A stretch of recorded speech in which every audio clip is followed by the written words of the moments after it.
जुकाम और कफ से परेशान हैं तो ये सुपर फॉर्मूला आपके लिए ही है। सबसे पहले लें 1 इंच अदरक, 5 तुलसी के पत्ते और 4 काली मिर्च। अब इसमें एक छोटा सा दालचीनी का टुकड़ा और 2 लौंग मिला दीजिए।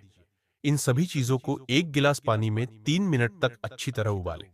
उबालने के बाद इसे छान लें और इसमें 1 चम्मच शहद मिला दें। बस, आपका सुपर फॉर्मूला तैयार है। इसे सुबह और शाम पिए। जुकाम, कफ और गले की खराश में तेज राहत मिलती है।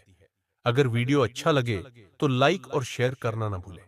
और ऐसे ही असरदार आरोग्य हर्बल टिप्स के लिए चैनल को जरूर फॉलो करें। धन्यवाद।